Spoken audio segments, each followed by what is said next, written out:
All right. Another day, another dollar. We did a lot before we started doing this form running type of stuff that you see right now with the soldier kicks, we call them, and pogo skips. We usually run a few laps and do a dynamic warm up and some mobility stuff just to loosen up. And then this is always stuff that we do every time we're out there.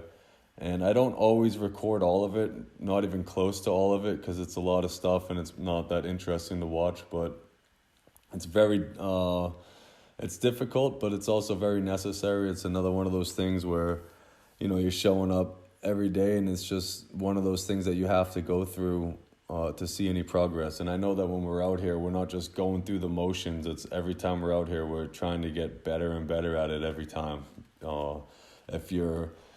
If your thought process is just go out there and just get through it, then I don't really see how you're ever gonna progress at whatever you're trying to do or ultimately get better. I think you can always get a little bit better. There's always something to pick on. And then we went through a different variation of the hurdles today, just some lateral over and lateral under. Always good to loosen up the hips. Also something that we do, as I've said in the previous videos, almost every time we're out on the field. I think it's an underrated thing. So much of football has to do with running, and so I think it's important to train similar to track athletes sometimes. Also, the broad jumps we do jumping circuits. This isn't the only type of jumping that we do when we're out here. It's just the one that I decided to film today because I think it's the most fun. It's the one that we really compete against each other, and we're trying to out jump each other every time. And it's tough. It's tough to stick these. It's tough to have the coordination to do that. And then just more track work that we do, and it's boring, it's monotonous, it's the same every time, but it's something that you can progress at. And that's why I like to film everything, because you can visually watch yourself, because how you think you look versus what you actually look like is very often two different things. And so I think it's important to be able to film yourself and then evaluate how you got better at something. Then we did some L drill, this is normally another drill that you see in every type of football combine. We went through it. I don't know, I think we ran 4 or 5 each. I didn't film I didn't put all of them in the video. I just put one each just because the videos would be too long. But these aren't the only ones that we did. I think these were just the first attempts that we had. And this is also a skill. This is stuff that has to be practiced if you want to get better at it. You don't just go out there and magically run a fast time. There's a lot of strategy and technique that goes into these types of drills. And any amount of time you can shave off is beneficial. After we got done with all of our running stuff, we decided to throw some routes, and I went through a little warm-up that I always do, because if you have to throw, you don't want to just go out there and start throwing. It's not always the best for your shoulder. But this is one I always do. I just try to keep my feet on the ground. I don't step into it. I just twist and throw. And then I'll turn to my left, and it's more of a rotation, and I'm really trying to get my chest at the target and keep my feet on the ground. It's kind of an uncomfortable position to throw from, but it's also a good stretch and a good way to warm up, getting your torso torqued. And then this drill is the crane step, we used to call it in college. I don't know really, I mean, it stretches you out and stuff. I can't tell you as a quarterback what it really does, but I just like it. So I've been doing it for 12 years or something, for a really long time, and it's just a habit. It's just part of my warm-up that I do. This is a new drill I've been doing. I'm just dropping on a line, and someone's giving me a verbal cadence to throw, and I'm trying to just have a heavy back foot and a wide base, and I'm not really stepping into my throw. And if I can land heavy on my back foot, and with a wide base, I don't necessarily have to step into my throw, because I'm already in that power position for throwing. And so that's what I'm trying to focus on here, is a heavy back foot and a wide base. You can see on this one coming up, I don't have a wide base right there. I didn't have a lot of power behind this throw because I'm basically throwing over my foot. But this is one that's helped me out a lot. You never really throw from a comfortable position when you're playing quarterback in a game. There's always someone in your face, or oftentimes you have to stop right in the middle of your drop and get rid of the ball now, depending on blitz or if someone missed a block. And this is another drill I practice for the long ball. It's kind of if you're backing up and someone comes free through A gap, you just got to get a heavy back foot. And I'm in an uncomfortably wide base, but I'm focusing on really stretching my belly out, and I'm trying to get a really good height on the ball. Like it's someone's in your face and you just got to drop your foot and throw a fade. And I'm trying to get the nose of the football to drop.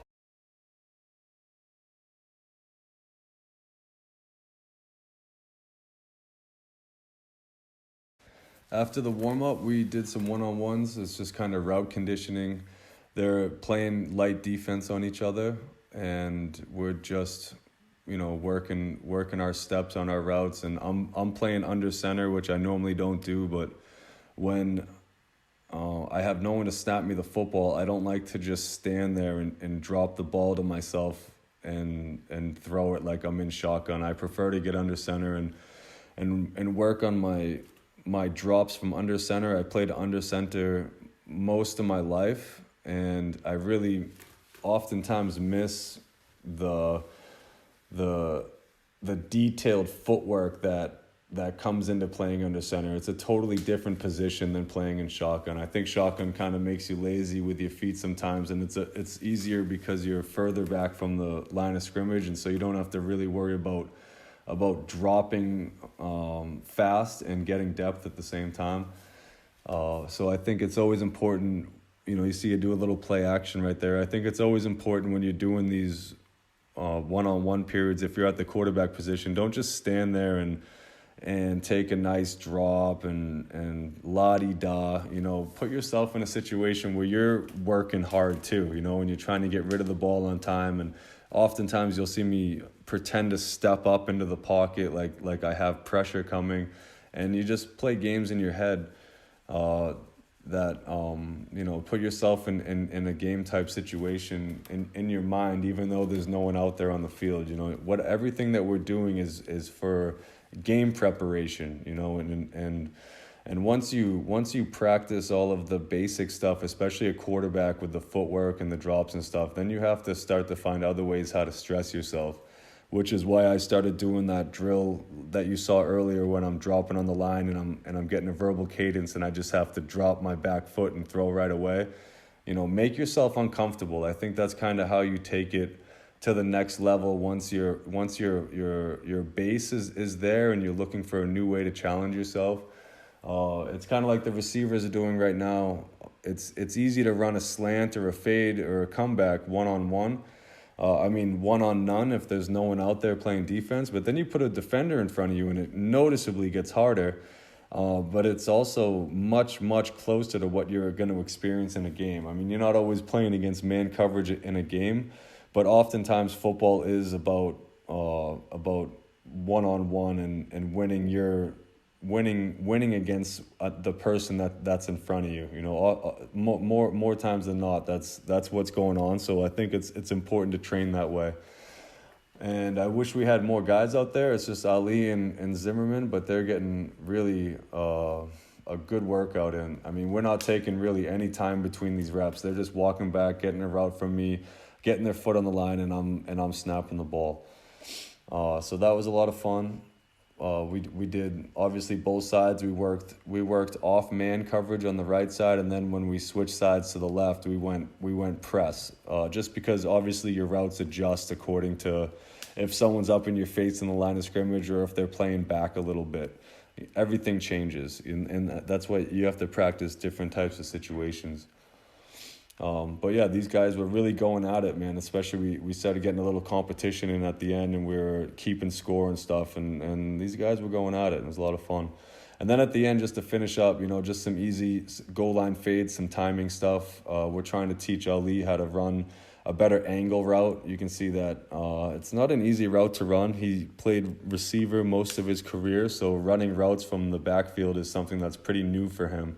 And the footwork, especially on these angle routes, can be very tricky. And then outside with these goal line fades, I mean, this is just practice throwing touchdowns. And Zimmerman, he doesn't know if I'm going to throw it over his shoulders to the corner, if I'm going to back shoulder it, or I'm going to throw him some type of a jump ball.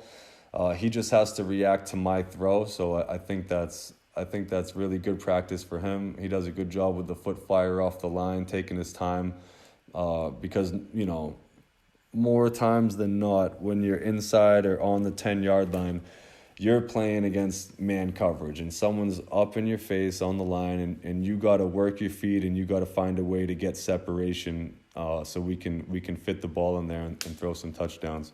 But you can also see as we went through these angle routes, Ali got better and better at it. Actually, this is impressive. Zimmerman kicked the ball and it bounced off that little skinny pipe back there. Really impressive. But he's getting better at it. He's got to look back and then boom, cut. He's got to cut harder inside. But this is why we're out here doing this. And this is why I think me and Zimmerman had such a good connection when we got to play together this year, because I was out working with him all last year. And so you really learn each other. And as a quarterback, I have to know, you know, I have to have a really good idea of what my guys are doing, you know. And these guys are working hard, and I'm pretty sure it's going to pay off.